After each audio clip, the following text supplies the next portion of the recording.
Okay, so here is your video with, you do a lot of pretty good stuff. Athletically, it looks, fine. Mobility looks fine. The problem I have is a little bit at address. So I just put a blue line here for your knee line and your right wrist. And I'm going to make an assumption here that both wrists are a little bit uncocked, a little too much. Okay. And I'd like to see maybe the handle come down a few degrees and you start cocking the wrist, which means that this angle is going to get greater.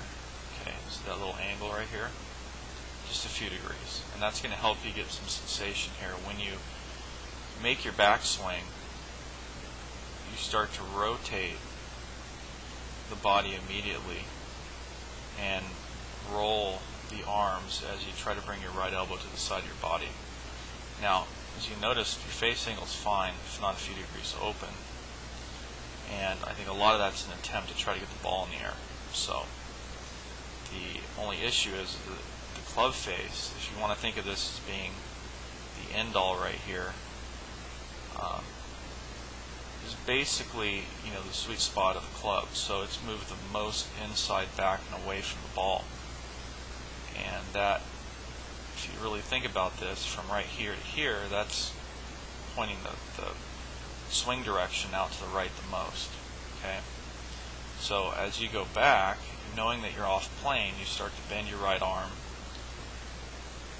and you look like you're pretty centered, but you can see that you kind of bend your right arm, lift your left arm up, and lose your grip pressure on your right hand. So that's pretty evident of the swing direction being that moved.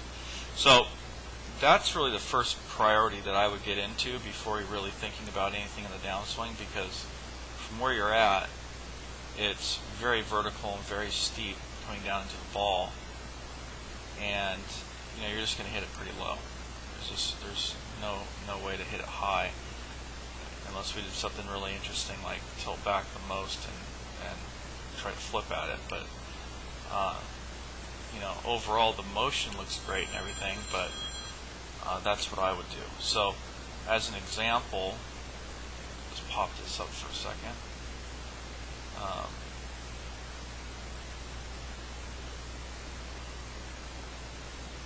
Put the yellow line down, and you can see a little difference in the wrist angles. And you'll see the hand path goes more in and the club is less in. Okay, it's still in, but not as much. Okay, you can see how that kind of works. So that's what I would do. It would actually feel like the club's more out, the left wrist is more cocked, and the left arm's more in. So that would be the first thing that I would do, without getting too crazy into the semantics of trying to make a golf swing look a certain way. Our principle here is that we're trying to get the ball in the air higher and take care of your wrist angles. Okay. You can see how that gets a lot deeper, and the arms get away from you. The right arm's not over flexed. If I throw a picture up of McIlroy, let's see what we got here.